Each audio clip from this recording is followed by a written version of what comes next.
Continue হচ্ছে। এবং আপনি সারা ফুরফুরায় ঘুরেছেন, সারা ফুরফুরাতে আপনি সব জায়গাতে দেখবেন পিশাবখানা, বাথরুম, নতুন নতুন বাথরুম, প্রত্যেকটা বাড়ি বাড়িতে বাথরুম করে দেওয়া হয়েছে। এবং কারোর বাড়ি থেকে হাইম্যাক্স থেকে নিচে টালি পর্যন্ত সব সরকার করে দিয়েছে। ওইটা হচ্ছে উন্নয়ন করেছে সরকার। ইশাল সাহেবের যে কথাটা বলছে উন্নয়ন, ইশাল সাহেবের জন্য প্রত্যেক বছরে যে যতটুকু খরচা লাগে জরুরি, ওই খরচাটা করতে থাকে সরকার প্রত্যেক বছর। সেই খরচাটা কত? 2 কোটি কিছু সামথিং বা কিছু বেশি, 2 কোটির ভেতরে। যেমন আপনার আমি যেটা তথ্যটা এই বছর নিলাম, কেন 2011 থেকে না 2025 পর্যন্ত দ্বিতীয় কোনো ব্যক্তি ফুরফুরা চালাতো, যাকে যে ফুরফুরার ঠিকাদার নিয়ে থাকতেন।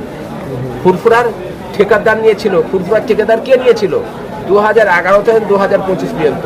আচ্ছা, ওই ওনার কাছে গিয়ে জিজ্ঞাসা করবেন যে ফুরফুরার যে প্রত্যেকটা দরবার, দাদা পীর হুজুর রহমাতুল্লাহ আলাইহির দরবার তো বারহাক, আর দরবার নেই।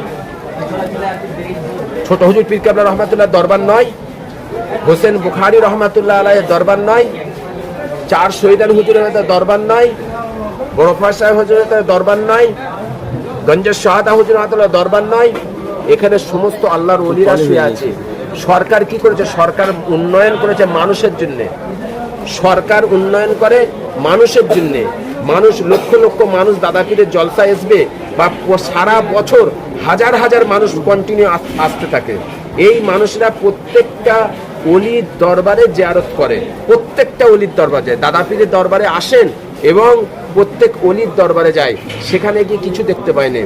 তার আগে যারা ঠিকাদারি নিয়েছিল তারা কি করেছে, এই হিসাবগুলো তাদের কাছ থেকে নেবেন আপনারা।